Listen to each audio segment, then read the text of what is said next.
शुरुआत करते हैं इस वक्त की बड़ी खबर के साथ। उपराष्ट्रपति चुनाव को लेकर एनडीए की अहम बैठक हुई है। बैठक के बाद केंद्रीय मंत्री किरण रिजिजू ने बयान दिया है। उन्होंने कहा कि फ्लोर लीडर्स मीटिंग में प्रस्ताव पास हो गया है। पीएम मोदी और नड्डा उम्मीदवार तय करेंगे। 9 सितंबर को होगा उपराष्ट्रपति पद के लिए चुनाव, उसको लेकर ये अहम बैठक हुई। बैठक के बाद केंद्रीय मंत्री किरण रिजिजू ने जानकारी दी है कि एनडीए की मीटिंग में प्रस्ताव पास हुआ है, जिसमें अब ये तय किया गया है कि प्रधानमंत्री नरेंद्र मोदी और जेपी नड्डा उम्मीदवार को लेकर मंथन करेंगे और नाम तय करेंगे। फ्लोर लीडर्स मीटिंग में ये प्रस्ताव पास हुआ है कि तय करेंगे कौन होगा उम्मीदवार एनडीए की तरफ से उपराष्ट्रपति चुनाव के लिए। उपराष्ट्रपति का चुनाव अब 9 सितंबर को होना है। उससे पहले इस अहम बैठक के बाद दोनों सदनों के जो फ्लोर लीडर्स हैं, यानी प्रधानमंत्री नरेंद्र मोदी और जेपी नड्डा, उनको ये प्रस्ताव पास कर कहा गया है कि वो तय करें उम्मीदवार का नाम। NDA Parliamentary Party Floor Leaders Meeting chaired by Rajnath Singh ji.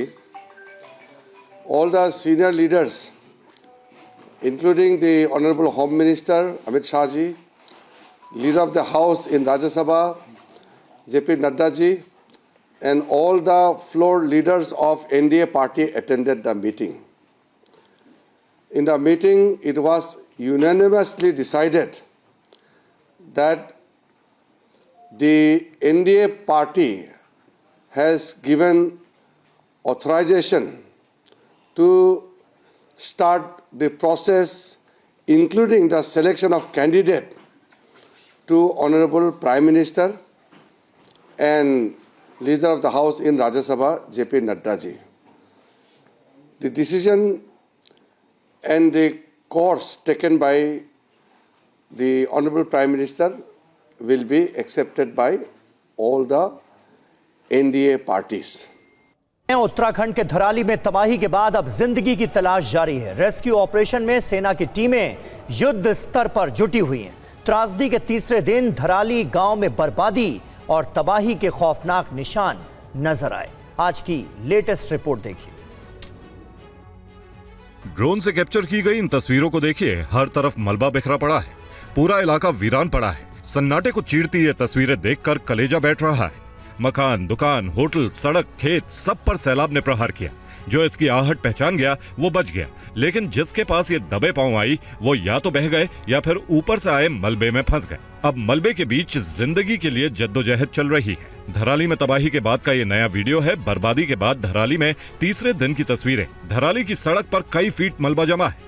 ये वीडियो सिर्फ कुछ सेकंड का है, लेकिन जरा खुद को ऐसे हालात में रखकर देखिए, हलक सूख जाएगा। कई घर मलबे में पूरी तरह जमींदोज हो गए हैं। कई फीट तक मलबे में धंसे मकानों को देखकर कलेजा बैठ रहा है। देखिए, लैंडस्लाइड के बाद सड़क गायब हो गई, पूरा गांव मलबे में गुम दिख रहा है। जो धराली गांव बीते मंगलवार तक गुलजार हुआ करता था, आज वही गांव उजड़ा और बेजार नजर आ रहा है। जहां लोगों का आशियाना हुआ करता था, वहां अब सिर्फ और सिर्फ तबाही के निशान बचे हैं।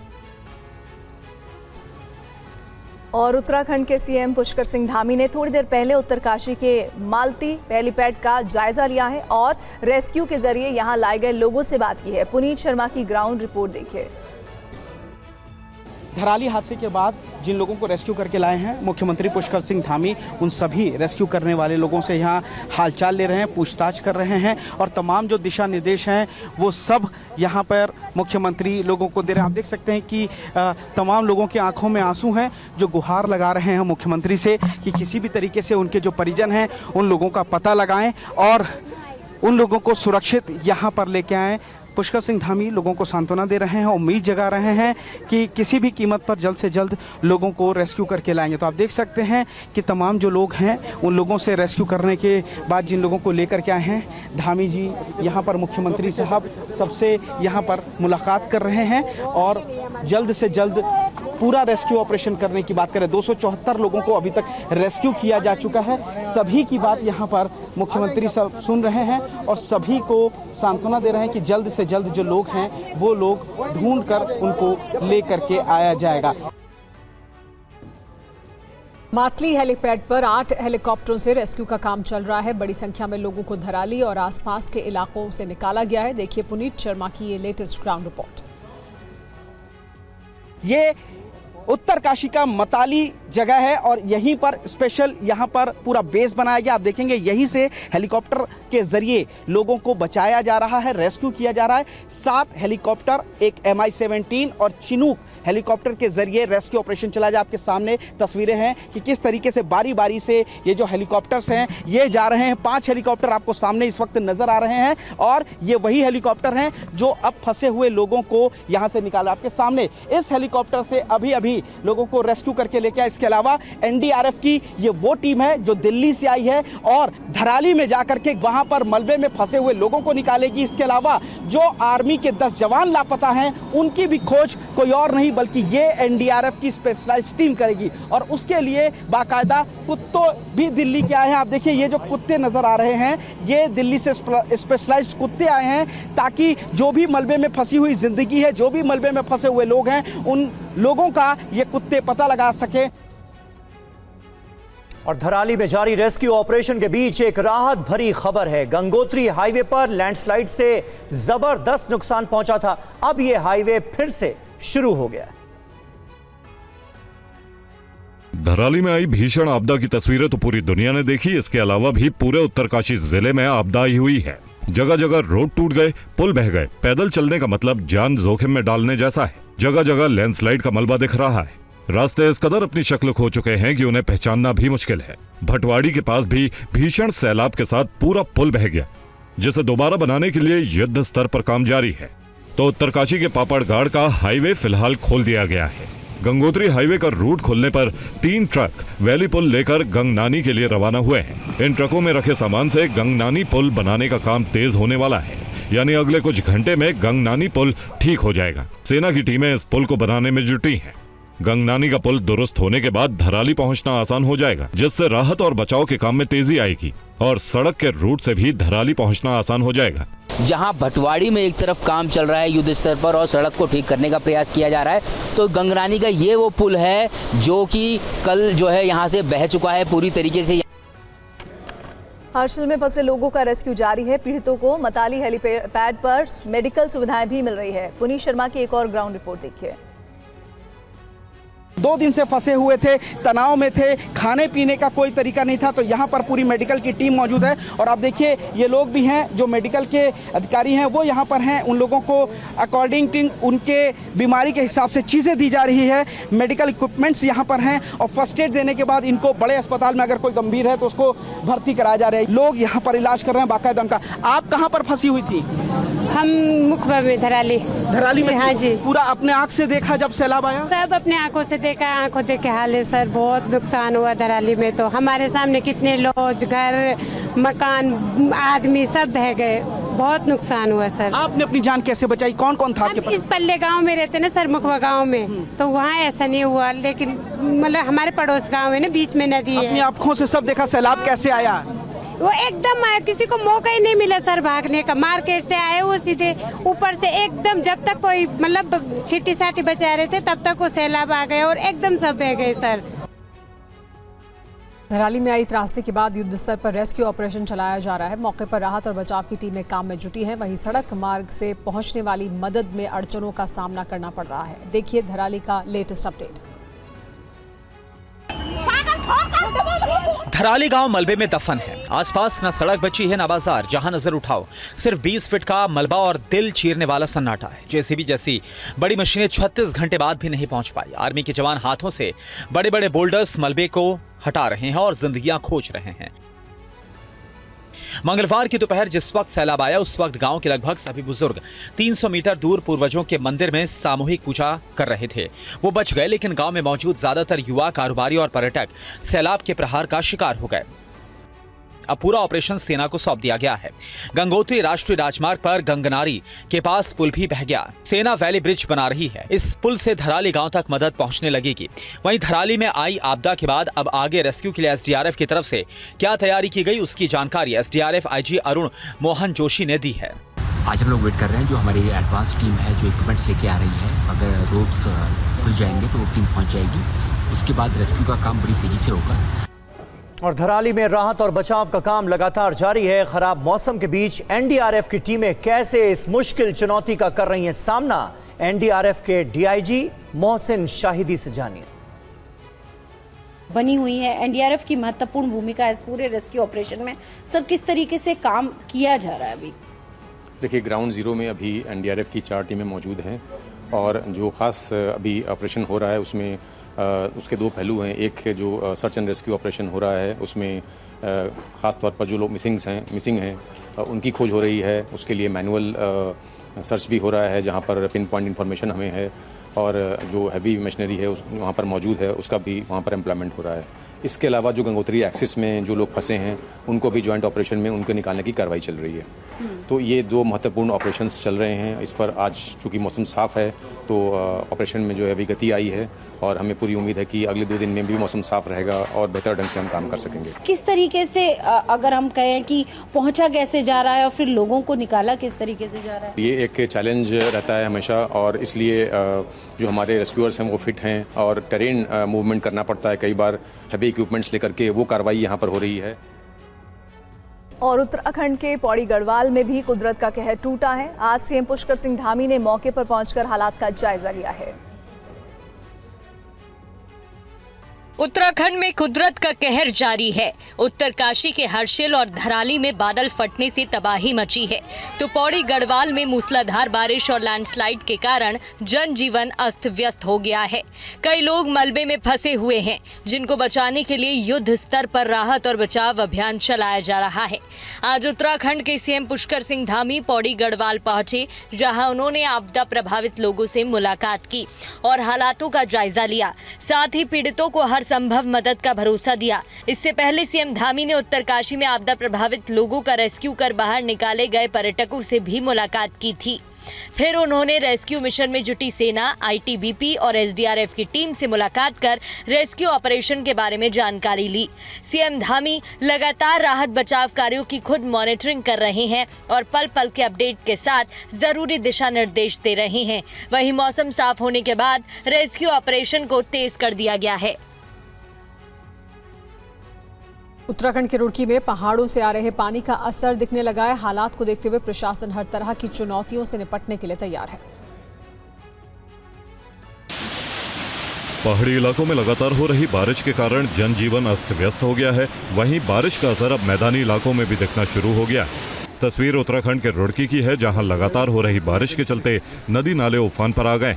रुड़की के भीमगौड़ा बैराज से बहने वाली गंगा नदी चेतावनी स्तर के पार पहुंच गई, जिसको लेकर बाढ़ चौकियों सहित निचले इलाकों में लोगों को अलर्ट किया जा रहा है। एसपी देहात ने टीवी9 से कहा कि पुलिस हर आपदा से निपटने के लिए तैयार है। ग्रामीणों को सोलानी नदी और रतमाऊ नदी के किनारे न जाने के लिए आगाह किया जा रहा है। गंगा जी के साथ साथ जो यहाँ जो लोकल की नदियाँ हैं, जैसे सोनाली नदी जिसकी आप बात करें, वो लक्सर, गंगनहर, आसपास के जितने हमारे चौकी थाने पॉइंट हैं उनको हमने बता रखा है कि आप जो लोअर बेल्ट में लोग रह रहे हैं उनको अलर्ट करें। जल स्तर बढ़ने की वजह से इलाके के नदी नाले उफान पर आ गए। सिंचाई विभाग और प्रशासन का कहना है कि लगातार बारिश के कारण गंगा का जल स्तर लगातार बढ़ रहा है। गंगा नदी का जल स्तर चेतावनी स्तर से कुछ सेंटीमीटर ऊपर पहुंच गया। एक और बड़ी खबर आज जम्मू कश्मीर से आई। अनंतनाग में बादल फटने से मुश्किलों का सैलाब आया हुआ है। सड़क पर बर्बादी की बाढ़ का मंजर डरावना है। देखिए अनंतनाग की फ्लड रिपोर्ट। बादल फटने से हर तरफ तबाही का मंजर, पहाड़ों को चीरकर कई किलोमीटर तक आया मलबा, रिहायशी इलाकों में आया बर्बादी का सैलाब, निचले इलाकों में कई फीट तक भरा पानी, सड़क के बीच बहते सैलाब में रेंगती गाड़ियां, ठहरा हुआ ट्रैफिक, हर तरफ मुसीबत की बाढ़। ये तस्वीरें जम्मू कश्मीर के अनंतनाग की है, जहां के कोकरनाग में बादल फटने से पूरे इलाके में दहशत फैली है। बादल फटने के बाद पानी अपने साथ मलबा फिर लेकर आया, जो तेजी से रिहायशी इलाकों में घुसता चला गया। कुछ मिनट में मटमैले सैलाब ने पूरे इलाके पर कब्जा कर लिया। सैलाब का पानी मुसीबत बनकर सड़क पर दौड़ने लगा। ऐसा लग रहा है कि ये सैलाब सब कुछ बर्बाद करने पर आमदा है। बादल फटने से पूरे इलाके में अफरा तफरी देखी गई, लोग दहशत में आ गए। राहत की बात यही है कि कोई बड़ा नुकसान नहीं हुआ। वहीं प्रशासन का कहना है कि अब हालत कंट्रोल में है, राहत और बचाव का काम चल रहा है। कई टीमों को रेस्क्यू के लिए मुस्तैद रखा गया है। कोई भी अनहोनी होने पर राहत और बचाव के लिए बचाव टीम के कई दस्ते रेडी टू मूव मोड में रखे गए हैं। और शिमला में भी भारी बारिश के चलते जगह जगह भूस्खलन हुआ है, जिससे रास्तों पर आवाजाही रुक गई है। वहीं बारिश के बाद पूरे शिमला पर घने कोहरे की चादर भी देखी गई है।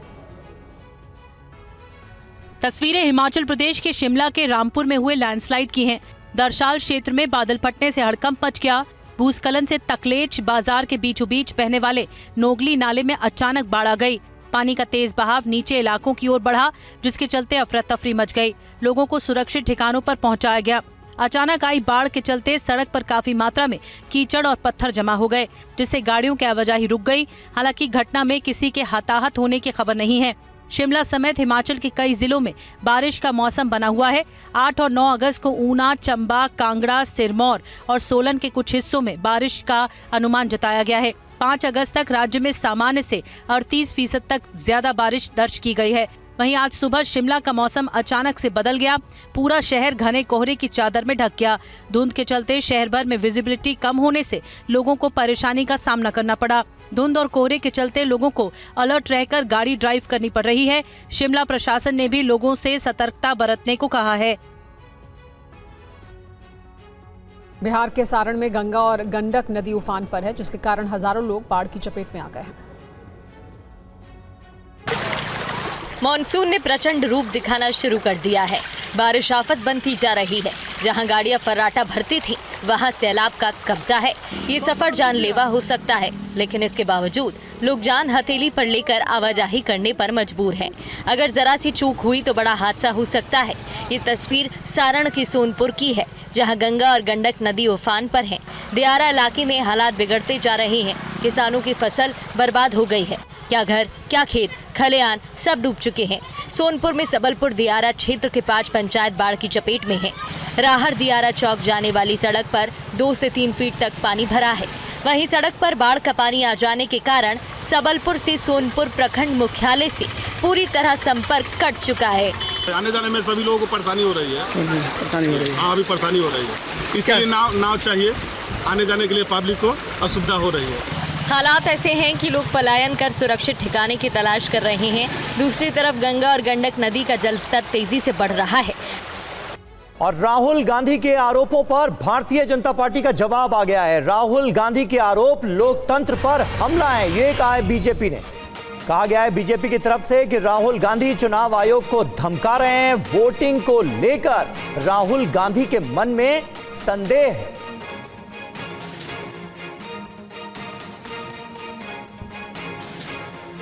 आज हमने राहुल गांधी जी के प्रेस कॉन्फ्रेंस को देखा और ये कोई पहली बार नहीं है कि राहुल गांधी किसी संवैधानिक संस्थान के ऊपर हमला करते हुए नजर आए और महाराष्ट्र या कर्नाटक के चुनाव को कटघरे में खड़े करते हुए नजर आए। राहुल गांधी और कांग्रेस पार्टी ने आज तक उन राज्यों में कोई भी प्रेस कॉन्फ्रेंस नहीं किया जिन राज्यों में उनको जीत मिली है। ये जो मीठा मीठा गप गप और कड़वा कड़वा थू थू, यह जो सिलेक्टिविटी है कि हम सिलेक्टिव आउटरीच दिखाएंगे, यह भी भारत की जनता देख रही है। आप हिमाचल में जीतते हैं तो उस समय तो नहीं कहते हैं कि इलेक्शन कमीशन ने अच्छा काम किया। उस समय तो आप नहीं कहते हैं कि इलेक्शन कमीशन ने कहीं ना कहीं फर्जीवाड़ा किया। उस समय आप फर्जीवाड़ा आपको नजर नहीं आता है या आप बधाई भी नहीं देते हैं। उस समय आप न्यूट्रल हो जाते हैं। नेता प्रतिपक्ष राहुल गांधी ने आज मीडिया से बात करते हुए चुनाव आयोग पर कई आरोप लगाए। राहुल ने कहा कि वोट की चोरी हुई है। उन्होंने सबूत दिखाते हुए दावा किया कि कर्नाटक में एक विधानसभा क्षेत्र में 1 लाख मतदाताओं के फर्जी एड्रेस मिले हैं। This is EC data. Please understand, this is not our data. This is EC data. And EC कह रहा है कि हम फ्री एंड फेयर इलेक्शन करा रहे हैं और उनके डेटा में एक असेंबली में 1 लाख फेक वोटर्स हैं, फेक एड्रेसेस, डुप्लीकेट, फॉर्म 6, अलग अलग तरीके। तो हम इलेक्शन कमीशन से नहीं कह रहे हैं, हम हिंदुस्तान के युवाओं से कह रहे हैं, हिंदुस्तान की जनता से कह रहे हैं, ये आपका भविष्य है, गरीबों का भविष्य है। ये आपके आंख के सामने पूरा का पूरा सिस्टम चोरी किया जा रहा है और ये ब्लैक, जैसे मैंने बोला, ब्लैक एंड व्हाइट है। ये उनका डेटा है, उनकी फोटोग्राफ्स हैं, उनके नाम है, उनके डुप्लीकेट्स, उनके फेक एड्रेसेस हैं।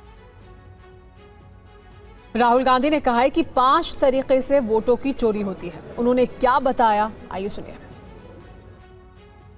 हर कागज को हमने आइडेंटिफाई किया है, कैटलॉग किया है, फोटोग्राफ निकाली है, कंपेयर की है। 6 महीने लगे। 5 तरीके से होती है। Duplicate voter, fake and invalid addresses, bulk voter in single address, invalid photo, misuse of form 6। Duplicate voter मतलब एक व्यक्ति 3, 4, 5, 6 बार वोट कर रहा है या उसका नाम 5-6 बार आ रहा है। फेक इनवैलिड एड्रेस मतलब या तो पता है ही नहीं या फिर फेक है। बल्क वोटर सिंगल एड्रेस, एक बेडरूम का घर है, उसमें 50 लोग का एड्रेस है और जब हम वहां जाते हैं वहां लोग ही नहीं है, वोटर ही नहीं है। फॉर्म 6 नए वोटर्स के लिए होती है, जो 18 साल का होता है, पिछले इलेक्शन में जिसने वोट नहीं किया उसके लिए होती है। मतलब 18 से 22-23 की एज होनी चाहिए उसकी। तो इसका जबरदस्त मिसयूज हुआ है। और टीवी 9 संवाददाता कुमार विक्रांत के पूछे गए सवाल पर नेता प्रतिपक्ष राहुल गांधी ने क्या कहा, आइए सुनते हैं। राहुल जी, 2 बातें बार बार चर्चा का विषय बनती हैं। एक तो ये बार बार बीजेपी की ओर से, चुनाव आयोग की ओर से कहा जाता है कि जब कांग्रेस या विपक्ष चुनाव जीत जाता है तब वो कहता है कि इसमें गड़बड़ी है, धांधली है। सर एक मिनट पूरा कर लेंगे। और जब हार जाते हैं तब वो ये बात कहने लगते हैं, जीत जाते हैं तब कुछ नहीं कहते हैं। और दूसरी बात ये, क्या इसका इलाज वोटिंग मशीन की जगह दोबारा बैलेट पर लौटने से हो पाएगा? जब तक एक बात आपको क्लियरली समझनी होगी, जब तक इलेक्शन कमीशन कॉम्प्रोमाइज्ड है, जब तक वोटर लिस्ट कॉम्प्रोमाइज्ड है, तब तक ना ईवीएम से कुछ होगा ना मैन्युअली होगा। आपका दूसरा सवाल क्या था? चुनाव जीत जाते हैं तब कांग्रेस कुछ नहीं बोलती है, हार जाता है। पॉइंट ये नहीं है कि बीजेपी जीत रही है, कांग्रेस हार रही है। पॉइंट है कि here there is clear proof, 100% proof that elections are rigged in India, not 99%, 100%। Rajasthan के झुंझुनू से जानवरों के खिलाफ क्रूरता की एक दिल दहला देने वाली तस्वीर सामने आई। यहां एक सनकी ने करीब 25 कुत्तों की गोली मारकर हत्या कर दी। जानवरों के प्रति क्रूरता का दिल दहला देने वाला ये वीडियो राजस्थान के झुंझुनू का है, जहां इस सनकी ने बंदूक से गोली चलाकर करीब 25 कुत्तों को मार डाला। हमीरी कलां गांव की पूर्व सरपंच ने पुलिस अधीक्षक से मिलकर अभियुक्तों के खिलाफ कड़ी कार्रवाई की मांग की है। एक बंदूकधारी ने 20-25 कुत्तों को गोली से मार के हत्या कर दी है और इसमें गांव के लोग और वहां के सरपंच सभी इन्वॉल्व हैं कि ऐसी पशु क्रूरता के खिलाफ सख्त से सख्त एक्शन हो, कड़ी कार्रवाई हो और ये बंदूकधारी पकड़ा जाए और गांव के खिलाफ और ये बंदूकधारी के खिलाफ कोई एक्शन हो, यही मेरी मांग है। अभियुक्त के खिलाफ पशु क्रूरता अधिनियम के तहत मामला दर्ज किया गया है। जांच में ये पता चला कि शिवचंद बावरिया नाम के शख्स ने 2 और 3 अगस्त 2025 को कुत्तों की गोली मारकर हत्या की थी। अपनी भेड़ बकरियों पर कुत्तों के हमलों से वो नाराज था, इसी वजह से उसने इस पशु के खिलाफ ऐसी क्रूरता दिखाई। बिहार में शिक्षक अभ्यर्थियों ने STET एग्जाम कराने की मांग को लेकर प्रदर्शन किया। प्रदर्शनकारियों का कहना है कि TRI 4 लागू करने से पहले STET परीक्षा हो।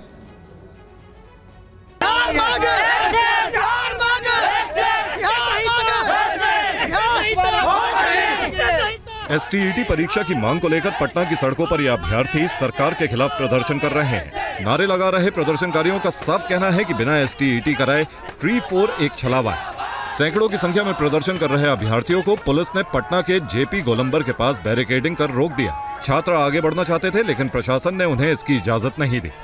अभ्यर्थियों ने ये प्रदर्शन पटना विश्वविद्यालय से शुरू किया था। कारगिल चौक होते हुए जैसे ही आगे बढ़े, JP गोलंबर के पास इन्हें रोक दिया गया। छात्र कह रहे हैं कि चुनाव से पहले अगर STET नहीं कराया गया तो उनकी समस्या बढ़ जाएगी। TRI 4 से पहले किसी भी हालत में STET का आयोजन करवाना चाहिए। TRI 4 से पहले बिफोर STET चाहिए, हर हाल में चाहिए।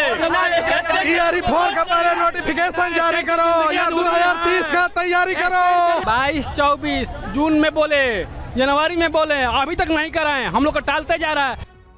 और महाराष्ट्र के गढ़चिरौली में सड़क हादसे में 4 युवकों की मौत के विरोध में लोगों ने चक्का जाम कर प्रदर्शन किया। सरकार ने मामले में सख्त कार्रवाई का भरोसा दिया है। हंगामे और प्रदर्शन की ये तस्वीरें महाराष्ट्र के गढ़चिरौली की हैं, जहां सड़क दुर्घटना में मारे गए युवकों के परिजनों ने रास्ता जाम कर अपने गुस्से का इजहार किया। इस दौरान लोगों ने सड़क पर चक्का जाम कर हंगामा किया। महाराष्ट्र के मुख्यमंत्री देवेंद्र फडणवीस ने घटना पर दुख जताया है और दुर्घटना में मारे गए युवकों के परिजनों को 4-4 लाख रुपए मुआवजा देने का ऐलान किया। राज्य के शिक्षा मंत्री दादाजी भुसे ने घटना स्थल का दौरा किया और हादसे में मारे गए युवकों के परिजनों से मिलकर मामले में सख्त कार्रवाई का आश्वासन दिया। मॉर्निंग वॉक पर निकले 6 लड़कों को आज एक तेज रफ्तार ट्रक ने रौंद दिया था। दुर्घटना में 4 युवकों की मौके पर ही मौत हो गई, जबकि 2 अन्य गंभीर रूप से घायल हो गए, जिनका इलाज जारी है। हादसा सुबह करीब 6:30 बजे उस समय हुआ जब कटली गांव के 6 युवक रोज की तरह सुबह कसरत के लिए काटली नाले के पास पहुंचे थे। पुलिस ने जल्द ही अभियुक्त ट्रक ड्राइवर को गिरफ्तार करने का दावा किया है। साथ ही कहा है कि नेशनल हाईवे पर सुरक्षा मानकों को पहले से ज्यादा बढ़ाया जाएगा। और राजस्थान की राजधानी जयपुर में पाकिस्तान से विस्थापित होकर आए 10 हिंदू परिवारों को भारत की नागरिकता दी गई। इस पूरी खबर को 1 मिनट में जानिए। भारत और पाकिस्तान के बंटवारे ने एक बड़ी आबादी को असहनीय दर्द दिया। जो हिंदू पाकिस्तान में रह गए, उनकी जिंदगी नर्क बना दी गई। ये तस्वीर जयपुर की है, जहां राजस्थान के मंत्री जोगाराम पटेल ने पाकिस्तान से पलायन कर आए 10 हिंदू परिवारों को भारत की नागरिकता सौंपी। ये सभी लोग बरसों से पाकिस्तान की नागरिकता पाने के लिए तरस रहे थे। देखिए, नागरिकता प्रमाण पत्र मिलते ही कैसे इनके चेहरे खिल गए। अब इन परिवारों को सुकून है कि उनके बच्चों का भविष्य संवर सकेगा। भारत के दूसरे नागरिकों की तरह इन्हें भी सभी सुविधाएं मिलेंगी और वो अब विस्थापित नहीं बल्कि भारत के नागरिक के रूप में अपना जीवन जी सकेंगे। पाकिस्तान से पलायन कर भारत आए हिंदुओं का आरोप है कि वहां पर धर्म के नाम पर उन्हें प्रताड़ित किया जाता था। सरकार और सेना की शह पर उन्मादी भीड़ ने उनके घर जला दिए और धर्म परिवर्तन के लिए उन्हें धमकी दी जाती थी। जब अत्याचार सहना मुश्किल हो गया तो पलायन को जान बचाने का रास्ता समझ भारत में शरण ली। पाकिस्तान से भारत आए परिवार के लोग कई वर्षों से सरकार से नागरिकता की मांग कर रहे थे। जम्मू कश्मीर में साइबर जिहाद के साथ साथ अब कलमी जिहाद पर सुरक्षा एजेंसियों ने प्रहार किया है, यानी जहरीले कंटेंट के खिलाफ कार्रवाई की गई है। भड़काने और उकसाने वाली किताबों पर पाबंदी लगाई गई है। देखिए पूरी खबर।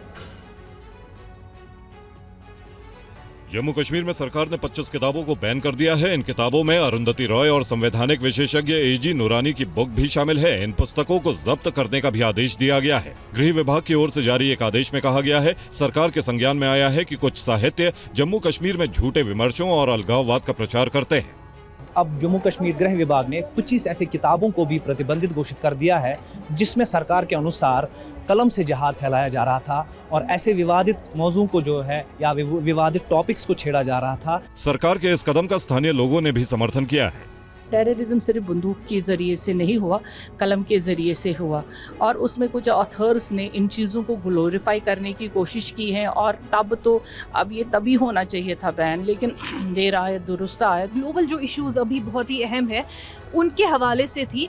और दूसरी जो किताब द जॉयफुल तलिस्मान जो कि यहाँ पर भी इस वक्त मौजूद है और कश्मीर में उसका रिलीज अभी हो रहा है, बाहर हो चुका है। और जम्मू में स्वतंत्रता दिवस को लेकर सुरक्षा एजेंसियां पूरी तरह सतर्क हैं। सीमा से लेकर शहर तक सुरक्षा के व्यापक इंतजाम किए गए हैं। 15 अगस्त को देखते हुए जम्मू कश्मीर पुलिस, भारतीय सेना और बीएसएफ बेहद ज्यादा अलर्ट है। दरअसल सूत्रों से मिली जानकारी के मुताबिक आतंकी एक बार फिर लाइन ऑफ कंट्रोल के पास यानी कि पाकिस्तान ऑक्यूपाइड कश्मीर में अपने लॉन्च पैड्स को एक बार फिर एक्टिव कर चुकी हैं।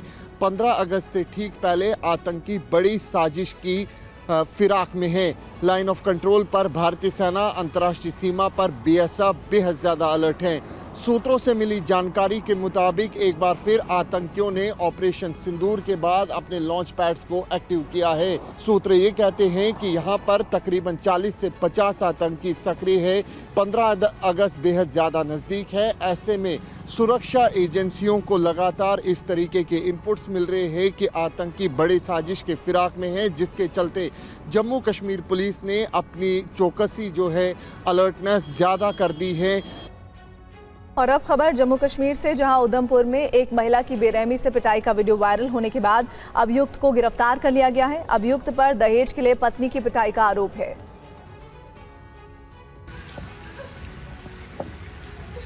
मारपीट का ये वीडियो जम्मू कश्मीर के उधमपुर का है। सोशल मीडिया पर वायरल इस वीडियो में आप देख सकते हैं कि एक शख्स एक महिला की पिटाई कर रहा है। घर के बाहर ये शख्स महिला से बहस कर रहा है, उसके बाद उसकी पिटाई करता है। महिला जोर जोर से चिल्ला रही है, महिला रो रही है और बुरी तरह से दर्द से कराह रही है। इसके बाद भी ये शख्स महिला का हाथ पकड़कर जबरदस्ती उसे घर के गेट से बाहर घसीट रहा है। आस पड़ोस के लोग इस घटना को देख रहे हैं, लेकिन किसी की हिम्मत नहीं हो रही कि महिला को बचा ले। दूर से किसी व्यक्ति ने इस वीडियो को अपने कैमरे में रिकॉर्ड कर लिया था। दरअसल महिला से मारपीट करने वाला ये शख्स कोई और नहीं बल्कि उसका पति है। बताया जा रहा है कि शख्स दहेज लाने के लिए अपनी पत्नी पर दबाव बना रहा था। दहेज की मांग पूरी ना होने के कारण वो अक्सर पत्नी की पिटाई करता था। वायरल वीडियो के आधार पर पुलिस ने मामला दर्ज कर लिया है। अभियुक्त पति को गिरफ्तार कर लिया गया है। आपको बता दें कि पिटाई करने वाला शख्स जम्मू कश्मीर आर्म्ड फोर्स का जवान है। पुलिस अब विस्तार से इसके बारे में जानकारी जुटा रही है। पुलिस ने पीड़ित महिला से पूछताछ की है। मोदी सरकार किसानों की प्रगति के लिए लगातार कदम उठा रही है। पिछले दिनों केंद्र सरकार ने प्रधानमंत्री किसान संपदा योजना के लिए भारी भरकम राशि मंजूर की। इससे अन्नदाता को अपनी उपज पर ज्यादा लाभ मिलेगा और नुकसान की संभावना कम होगी। देखिए ये रिपोर्ट। कृषि क्षेत्र के विकास के लिए मोदी सरकार ने लगातार कदम उठाए हैं। सरकार कृषि और फूड प्रोसेसिंग क्षेत्र में प्राइवेट सेक्टर को भी जोड़ रही है। केंद्रीय कैबिनेट ने पिछले दिनों किसान कल्याण से जुड़ी एक और योजना के लिए बड़ा फंड आवंटित किया है। आवंटित फंड का इस्तेमाल खाद्य संरक्षण और खाद्य सुरक्षा मानकों को सुनिश्चित करने में होगा। केंद्र सरकार ने प्रधानमंत्री किसान संपदा योजना के लिए 6,520 करोड़ मंजूर किए हैं। इसमें 50 बहु उत्पाद खाद्य वितरण इकाई और 100 NABL मान्यता प्राप्त परीक्षण प्रयोगशालाओं की स्थापना की जाएगी। पीएम किसान संपदा योजना की कुल राशि में से 1,000 करोड़ 2 प्रमुख योजनाओं पर खर्च होंगे। इसमें फसलों को लंबे समय तक सुरक्षित रखने के लिए 50 इकाइयों का निर्माण होगा। इनकी क्षमता 20 से 30 लाख टन खाद्य संरक्षण की होगी। खाद्य वितरण इकाई फसल कटते वक्त होने वाले नुकसान को भी कम करेगी। इससे फूड प्रोसेसिंग क्षेत्र में बुनियादी ढांचे का विकास किया जाएगा। प्रधानमंत्री किसान संपदा योजना के तहत अन्य योजनाओं के लिए 920 करोड़ की अतिरिक्त राशि भी आवंटित की गई है।